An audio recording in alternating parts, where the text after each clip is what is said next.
বেঁচে থাকলে 23শে জানুয়ারি 2025-এ 83 বছর পূর্ণ করতেন নায়ক রাজ রাজ্জাক। সন্তান ও নাতি নাতনিদের উদ্যোগে মহা ধুমধামে উদযাপন করা হতো তার জন্মদিন। দিনটিতে হয়তো সন্ধ্যার পর গুলশানের লক্ষ্মীকুঞ্জে বসত তারার মেলা। শুভেচ্ছা ও শুভকামনা জানাতে ছুটে আসতেন সমসাময়িক ও অনুজ সব তারকা। রাজ্জাকও হাসি মুখে সবার অভিনন্দন গ্রহণ করতেন, নিতেন সবার খোঁজ খবর। 60-এর দশকে তার অভিনয়ের শুরুটা হয়েছিল ছোট্ট একটা চরিত্র দিয়ে। কেউ ভাবতে পারেননি সময়ের পরিক্রমায় অভিনয়ের আকাশের উজ্জ্বল তারা হয়ে জ্বলজ্বল করবেন তিনি। মৃত্যুর 8 বছর পরও চলচ্চিত্রের মানুষটা চলচ্চিত্র সংশ্লিষ্ট বিভিন্ন আড্ডায় নানাভাবে ঘুরে ফিরে আসেন। কলকাতার নাকতলা এলাকার জমিদার বংশের সন্তান রাজ্জাক। 3 ভাই বোনের মধ্যে তিনি ছিলেন সবার ছোট। সচ্ছল ও সুখী পরিবেশে তার বেড়ে ওঠা। খামখেয়ালিতে পড়াশোনায় মন বসেনি। স্কুল জীবনেই শুরু মঞ্চে অভিনয়। পাড়ি জমান তৎকালীন বোম্বেতেও, কিন্তু ভাগ্য সহায় হয়নি।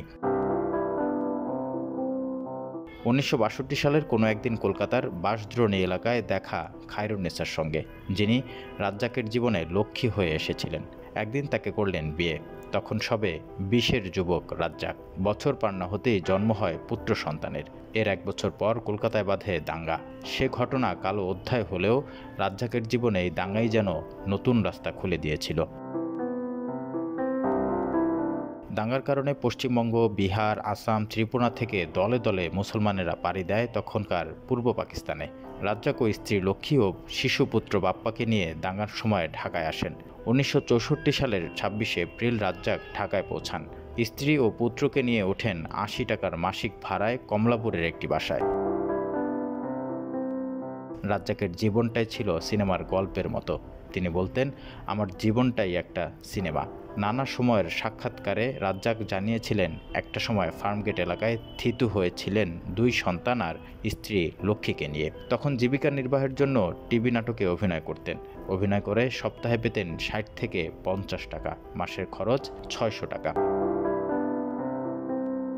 বেঁচে থাকতে 2016 সালে একবার রাজ্জাক তার জীবনের গল্পটা শুনিয়েছিলেন।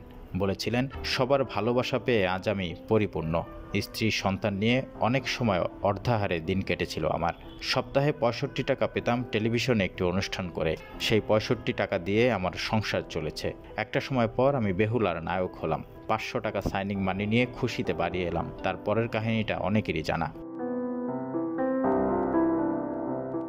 1964 থেকে আমৃত্যু এদেশের চলচ্চিত্রকে নানাভাবে সমৃদ্ধ করেছেন তিনি।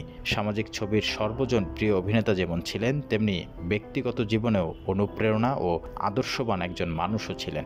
সমসাময়িক নায়কদের কাছেও তার গ্রহণযোগ্যতা ছিল দারুণ। পরের প্রজন্মের কাছে তো তিনি একজন আদর্শও বটে।